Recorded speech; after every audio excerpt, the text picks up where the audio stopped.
Doctor Radharani Mahapatra doctor Damodar Sahu स्मृति संसदर संपादिका अध्यापक दामोदर साहू जन आदर्श नीतिनिष्ठ अध्यापक थिले पिलामाननको पई तांकर जीवन उत्सर्गीकृत थिला से तांकर साधुता सचोटता एवं विशेष करी पदार्थ विज्ञान जने उच्च व्यक्तित्व संपन्न अध्यापक थिले तांकर विज्ञान भित्तिक आलोचना एवं छात्र वत्सलता ही तांको चिरदिन अमर कर रखिबो।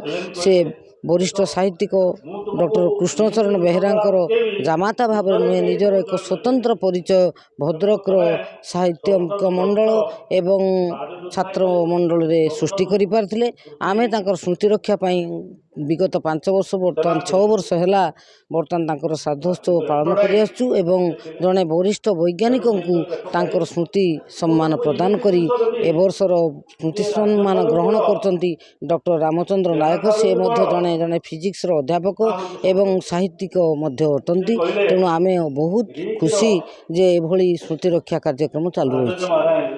पदार्थ विज्ञानी प्रोफेसर दामोदर साहूकर आज 6ठ वार्षिक स्मृति समारोह श्राद्धोत्सव ये उत्सव में मुख्य अतिथि भाव जोग दे मु निजक गौरवान्वित मन करुच्ची।